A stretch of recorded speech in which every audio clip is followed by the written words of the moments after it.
Hello दोस्तों, स्वागत है आपका हमारी इस एजुकेशन चैनल में। दोस्तों, आज हम प्रथम कोटि की अभिक्रिया से संबंधित सारी चीजें करेंगे।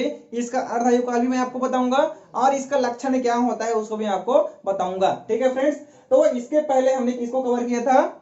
शून्य कोटि की अभिक्रिया को हमने क्या कर लिया था? कवर कर लिया था। ठीक है, अब हमारा क्या है? प्रथम कोटि की अभिक्रिया। तो यदि आपने हमारा शून्य कोटि की अभिक्रिया वाला वीडियो नहीं देखा है तो नीचे डिस्क्रिप्शन में उसका लिंक दिया हुआ है, उसको आप देखिए। समझ में आएगा?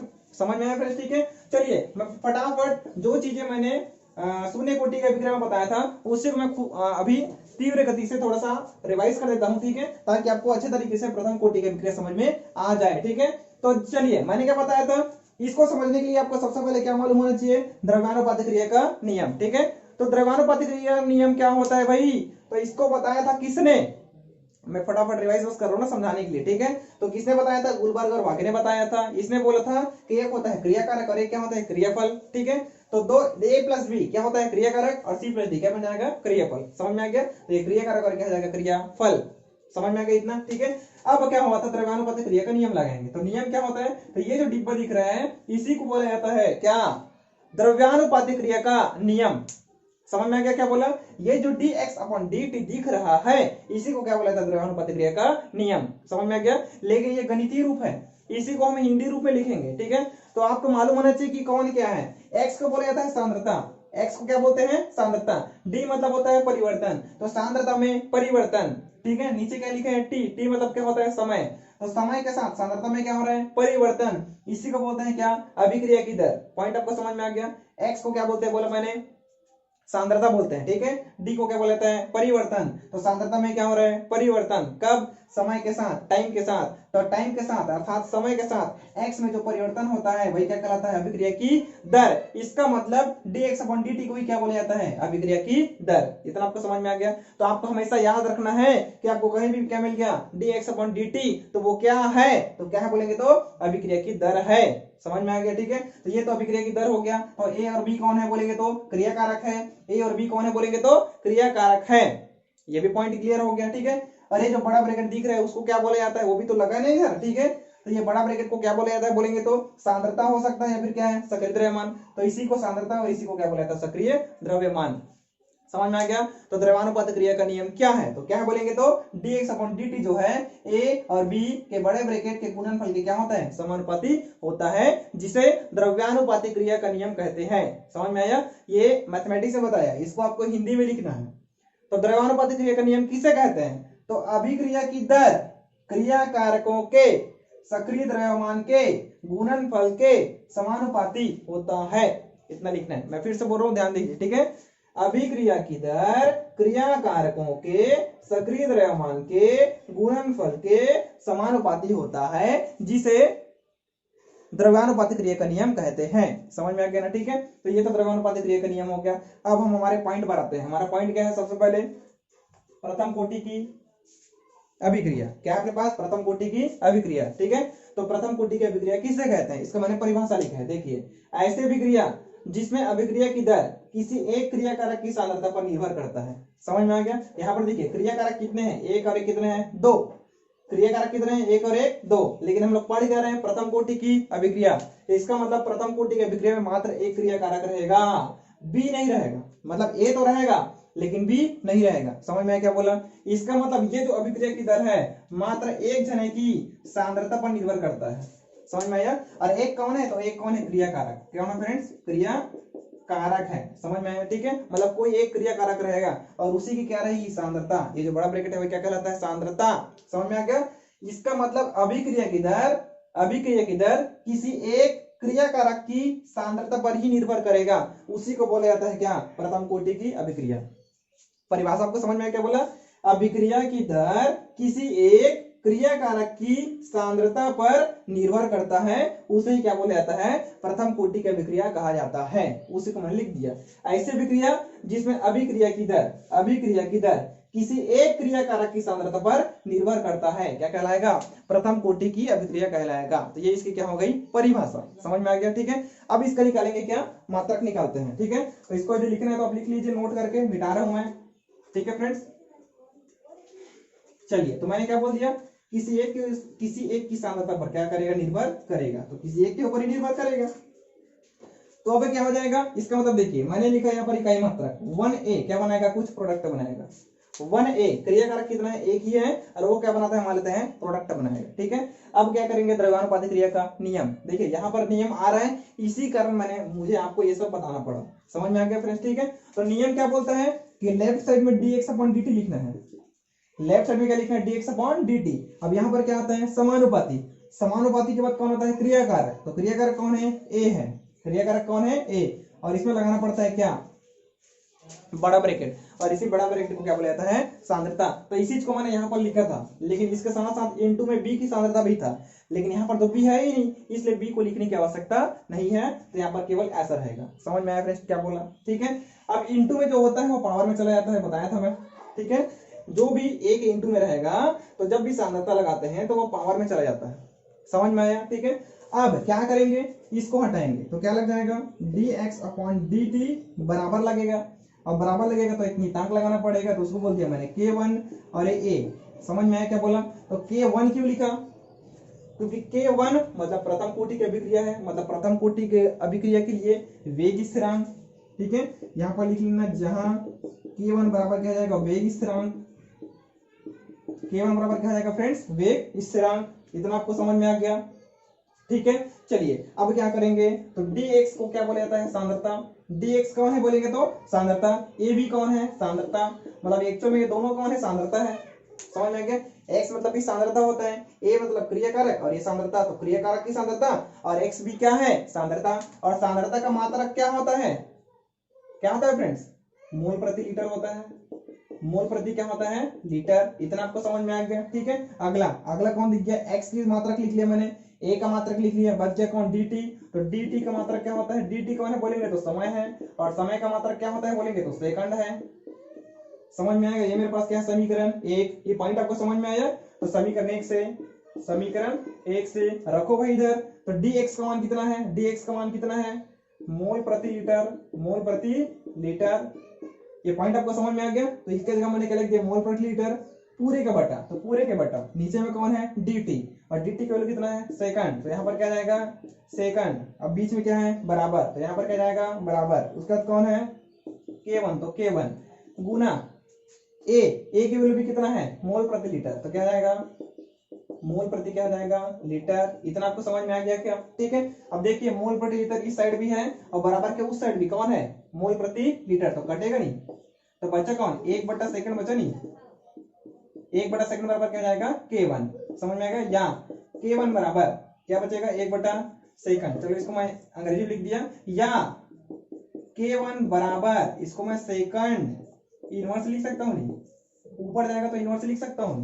पॉइंट आपको समझ में आ गया। तो इस प्रकार से प्रथम कोटि की अभिक्रिया के लिए इकाई मात्रक क्या होता है बोलेंगे तो सेकंड इनवर्स होता है। ठीक है, इसको हम लोग लक्षण में लिखेंगे ना, ध्यान देंगे। ठीक है, जब भी मैं आपको बताऊंगा क्या प्रथम कोटि की अभिक्रिया का लक्षण, तो इसको लिखना पड़ेगा क्या, k1 बराबर सेकंड इनवर्स। तो ये क्या होता है बोलेंगे तो इकाई मात्रक है। क्या है, इकाई मात्रक। तो ये एग्जाम में आ सकता है कि प्रथम कोटि की अभिक्रिया के लिए इकाई मात्रक क्या होता है, क्या होता है बोलेंगे तो सेकंड इनवर्स होता है। ठीक है, आप इसका स्क्रीनशॉट ले लीजिए।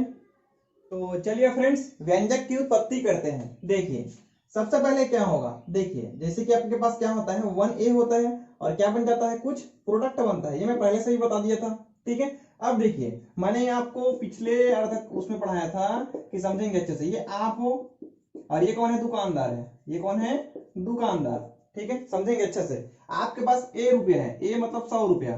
कितना रुपया है, 100 रुपया। आपने दुकानदार को कुछ नहीं दिया, तो इसने कुछ लिया क्या आपसे, कुछ नहीं लिया, मतलब 0 रुपये लिया।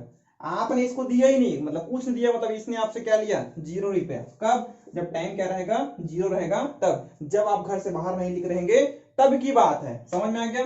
अब आपने a में से x को निकाला, मतलब a की वैल्यू कितना है, 100।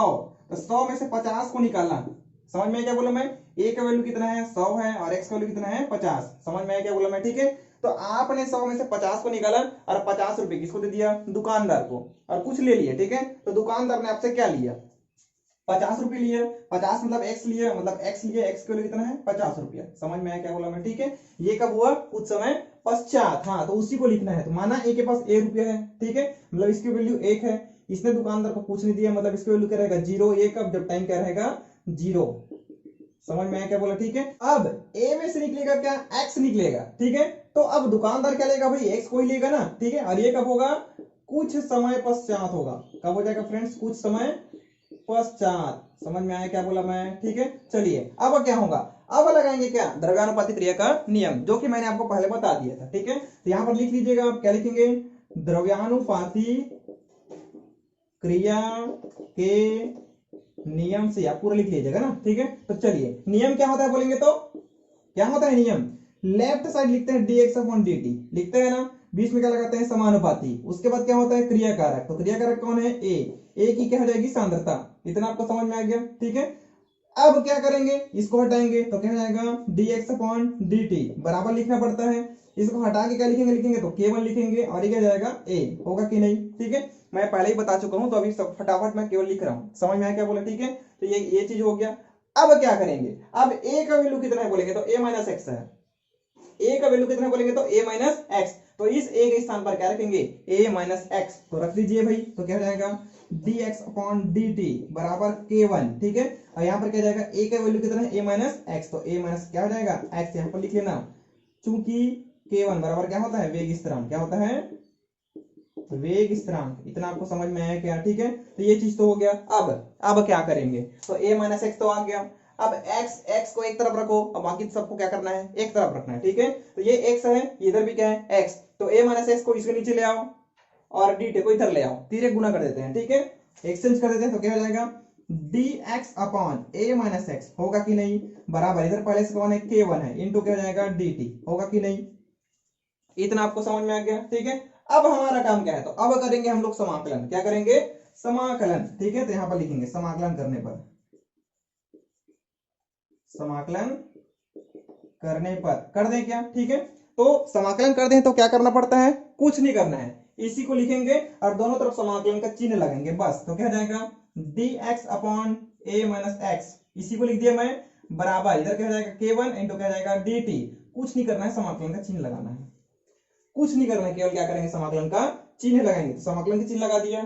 अब क्या करना है, तो भाई समाकलन का कुछ सूत्र होता है, और वो सूत्र आपको याद रखना पड़ेगा, जरूरी है। यदि सूत्र याद नहीं रखेंगे तो ये अच्छे से बन नहीं पाएगा। तो आपको समाकलन का सूत्र याद होना चाहिए भाई, ठीक है। तो चलिए, इसका एक सूत्र होता है, यहां पर लिख रहा हूं मैं, चूंकि क्या होता है, dx upon a minus x, A minus X का समाकलन होता है क्या, तो minus ln a minus x होता है। सूत्र है ना, याद रखना पड़ेगा, पहले ही बोला था मैं, ठीक है। और एक और सूत्र होता है, चूंकि क्या होता है, ये धन इधर दिख रहा है, क्या दिख रहा है, 1 इंटू dt का समाकलन क्या होता है बोलेंगे तो, क्या होता है फ्रेंड्स, t होता है, क्या होता है, t। तो ये दो सूत्र मिल गए मेरे को, क्या क्या, dx upon a minus x, इसका सूत्र क्या होता है बोलेंगे तो minus ln a minus X. तो ये ln क्या है, तो ये लॉग है, क्या है, लॉग, जिसको हिंदी में लघु गुणक बोला जाता है।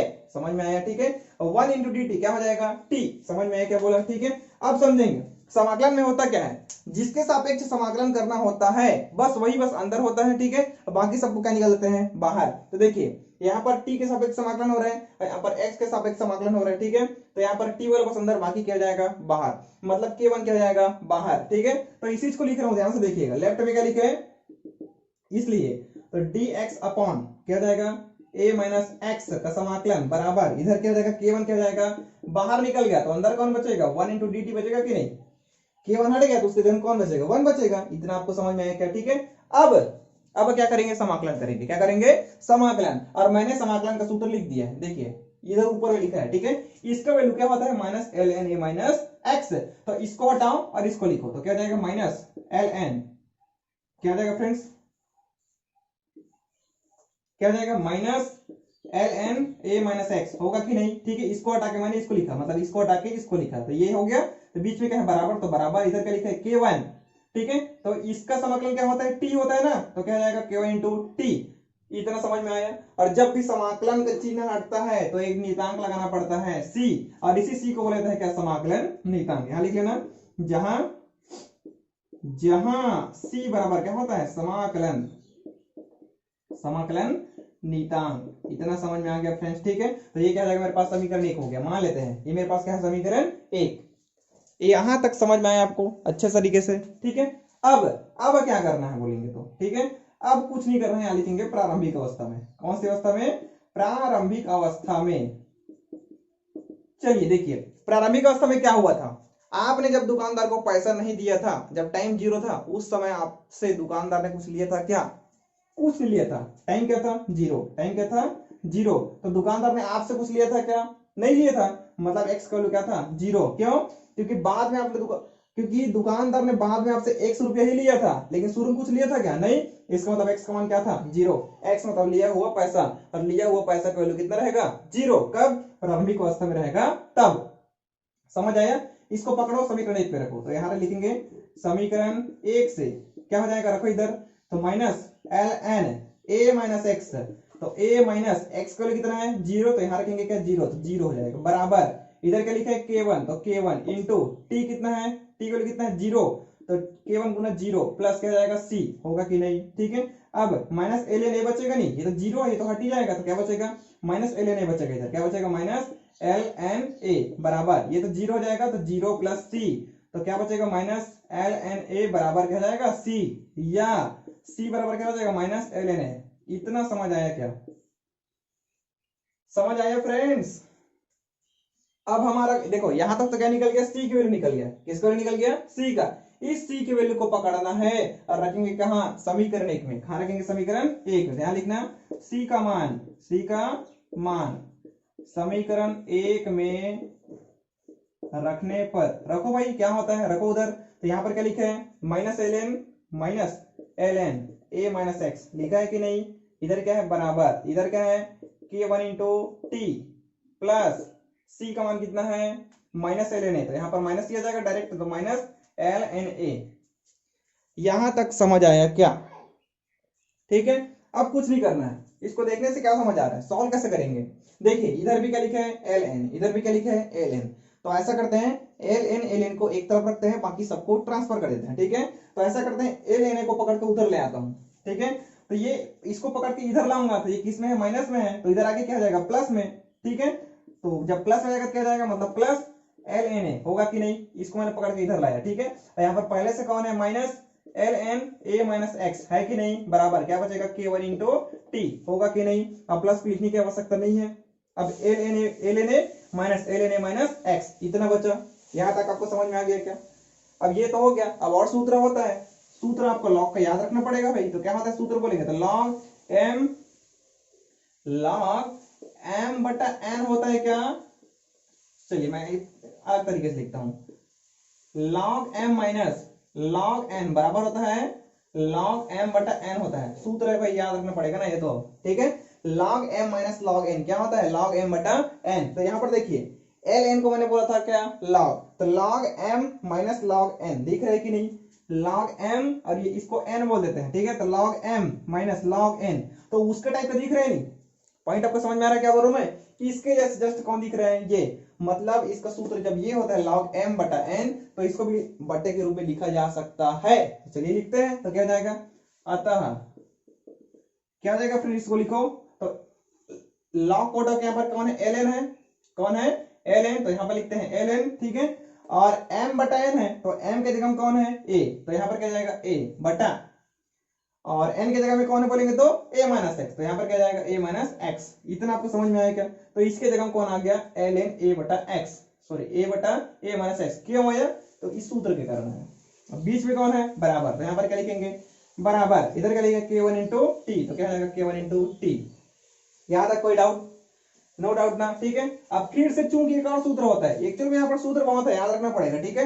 अब क्या करेंगे, एल एन को ना लॉग में चेंज करेंगे। एक्चुअल में लॉग तो है, लेकिन ओरिजिनली लॉग में चेंज करेंगे। तो क्या करना पड़ता है, एल एन को जब लॉग में चेंज करते हैं ना, तो क्या करना पड़ता है, 2.303 का गुना करना पड़ता है, ठीक है। अब ये हो जाएगा क्या, log 10। इसमें चेंज हो जाएगा log 10। इस समझ में आया क्या बोला मैंने, ठीक है। इसका सूत्र होता है भाई, जब भी एल एन को किसमें चेंज करते हैं, log 10 में चेंज करेंगे, तो 2.303 का गुना करना पड़ेगा। ये सूत्र है, आपको याद ही रखना है। इसमें बहुत सारा सूत्र याद रखना है। तो एक्चुअल में आपको इसको प्रैक्टिस कर करके देखना है, तभी आपसे बनेगा। समझ में आ रहा है, ठीक है। तो चलिए क्या हो जाएगा, जहां एल एन लिखा है वहां पर इसको रख दो। तो यहां पर रखो, इसलिए क्या हो जाएगा, एल एन को हटाओ और इसको रखो। तो क्या हो जाएगा, 2.303 यहां पर लिख दिया। और यहां पर कौन है, log 10। इधर क्या लिखा है, a बटा a माइनस एक्स होगा कि नहीं, बराबर। यहाँ क्या लिखा है, k1 इंटू क्या लिखा है, t, हुआ कि नहीं। यहाँ तक आपको समझ में आ गया, ठीक है। अब क्या करना है, ठीक है, तो कुछ नहीं करना है, तो k1 का मान या इसको या करके उन दोनों की तरह लिखूं क्या, तो k1 इंटू टी बराबर क्या जाएगा 2.303 log 10 a बटा a माइनस एक्स, ऐसा लिख सकता हूँ क्या, कुछ नहीं किया हूँ, एक्सचेंज किया हूँ, ठीक है। अब t को उधर ले जाओ तो क्या जाएगा k1 बराबर 2.303 अपॉन टी लिख सकता हूँ क्या, इसके बटे में ये चला गया तो ये क्या जाएगा log 10 और ये बटा a माइनस एक्स, होगा कि नहीं। ये मिल गया मेरे को नया सूत्र भाई, व्यंजक, यही है व्यंजक। या क्या कर सकते हैं, टी को यही रखो, टी को यही रखो, k1 को नीचे ले जाओ तो क्या हो जाएगा 2.303 अपॉन टी log 10 a बटा a माइनस एक्स, ये भी नया सूत्र हो गया मेरे पास। इतना आपको समझ में आया, ठीक है। तो इस प्रकार से मेरे को क्या मिल गया, व्यंजक। और ये जो प्रश्न है बहुत है आईएमपी है, ये एग्जाम में बिल्कुल 4 या 5 नंबर का पूछा जाता है। तो ये भाई इसको आप अपने हिसाब से फिर देखो, इसको तो आप नोट कर ही लीजिएगा, ठीक है। फिर कॉपी में आप प्रैक्टिस कर करके देखना है, ताकि एग्जाम में जब ये क्वेश्चन आ जाए तो आपसे अच्छे तरीके से क्या हो सके, बन सके। समझ में आ गया। तो ध्यान देंगे, जब प्रथम कोटि के विक्रिया का लक्षण पूछेंगे तो ये भी एक लक्षण में आएगा, कौन सा, वेग स्थिरांक। तो क्या बोलेंगे, तो प्रथम कोटि की अभिक्रिया के लिए वेग स्थिरांक k1 बराबर 2.303 अपॉन टी log 10 a बटा a माइनस एक्स होता है। यह भी आपको लिखना है, ठीक है। तो चलिए इसका आप क्या ले लीजिए, स्क्रीनशॉट। तो चलिए फ्रेंड्स, आप देख लेते हैं क्या, प्रथम कोटि का विक्रिया का अर्ध आयु काल, ठीक है। तो नाम से स्पष्ट है क्या, अर्ध आयु, और ये मेरे पास क्या हो जाएगा काल, और काल का मतलब क्या होता है, समय होता है। क्या होता है फ्रेंड्स, समय। अर्ध मतलब क्या होता है, आधा, अर्ध मतलब क्या हो जाएगा, आधा। समझ में आ गया, मतलब वह समय, अब देखिए समझेंगे अच्छे से, ठीक है।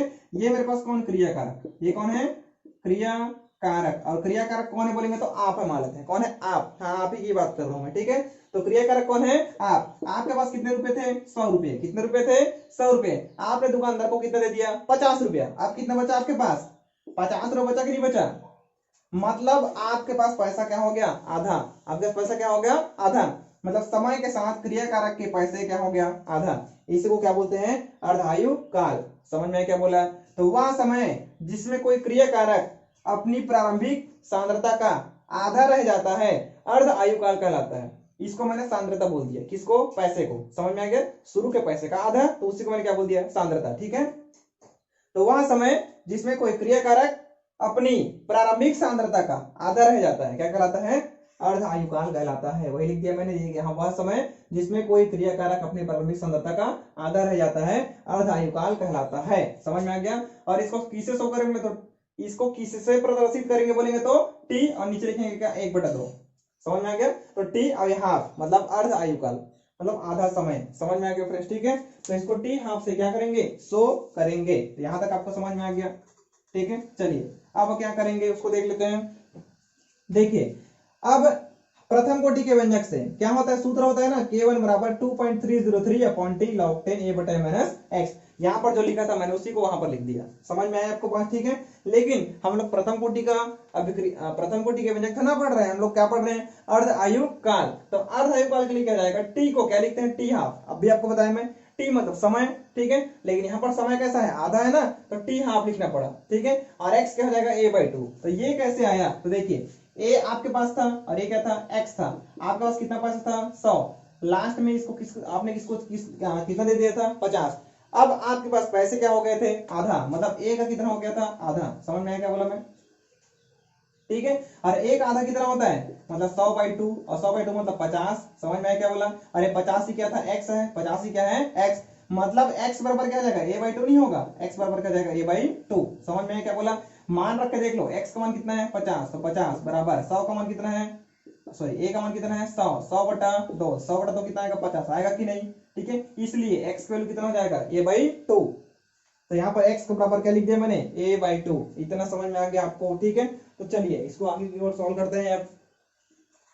अब कुछ नहीं करना है, मानव को कहाँ रखेंगे, समीकरण 1 में रखेंगे। तो माना ये क्या समीकरण 1 है, इन दोनों को पकड़ो और कहाँ रखेंगे, समीकरण 1 में। तो समीकरण 1 से रखो भाई, उधर क्या हो जाएगा, k1 बराबर, यहाँ क्या लिख रहे हैं 2.303 अपॉन टी के जगह क्या लिख रहे हैं, टी हाफ। तो टी ये हाफ, इधर क्या है log 10, इधर क्या है a/a माइनस एक्स। तो a/a माइनस एक्स के जगह हम क्या लिखना है, a/2। तो क्या जाएगा a/2।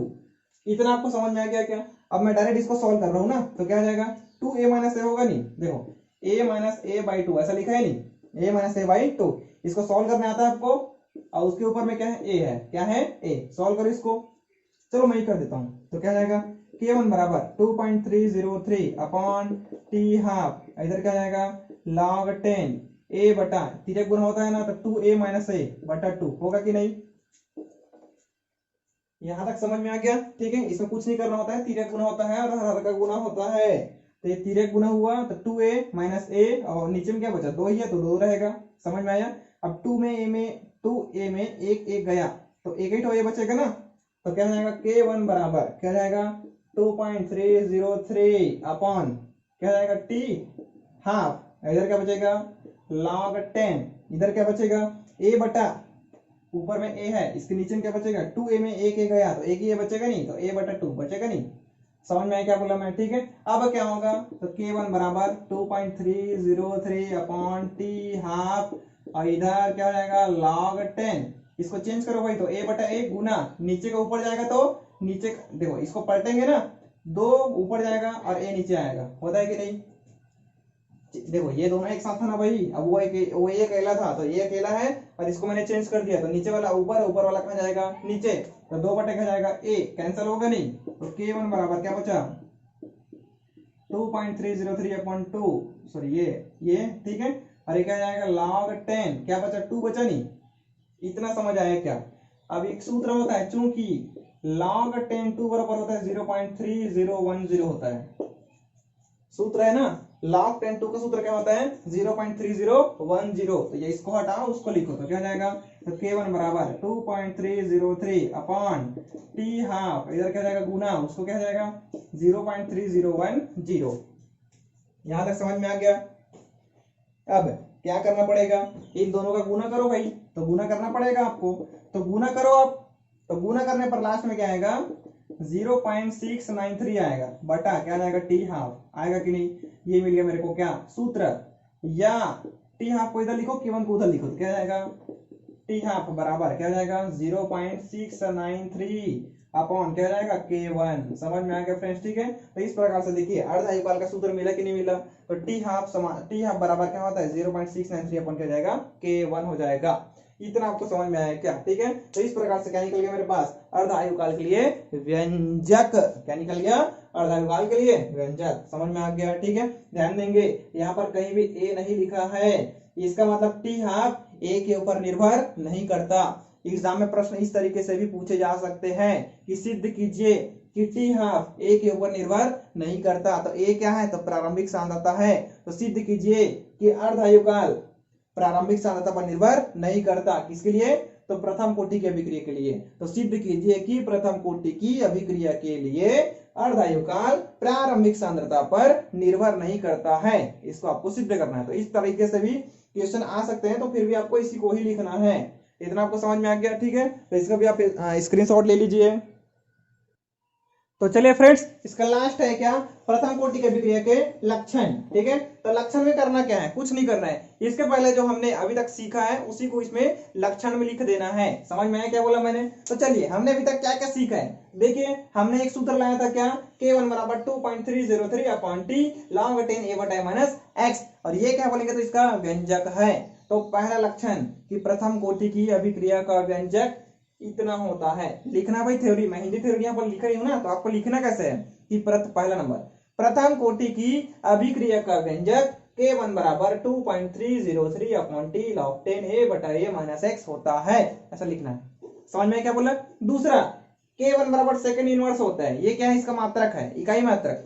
तो यहाँ पर हिंदी थ्योरी आपको कैसा लिखना है कि प्रथम कोटि की अभिक्रिया का इकाई मात्रक k1 बराबर सेकंड इनवर्स होता है, ये लिखना है। समझ में आ गया? तो ये दूसरा था। तीसरा, अभी जो मैंने आपको कुछ देर पहले बोला था, क्या बोला था कि टी हाफ जो होता है ए के ऊपर निर्भर नहीं करता, और ए क्या है प्रारंभिक सांद्रता।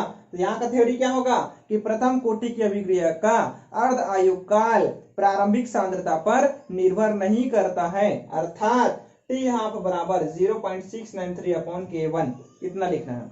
समझ में आ गया?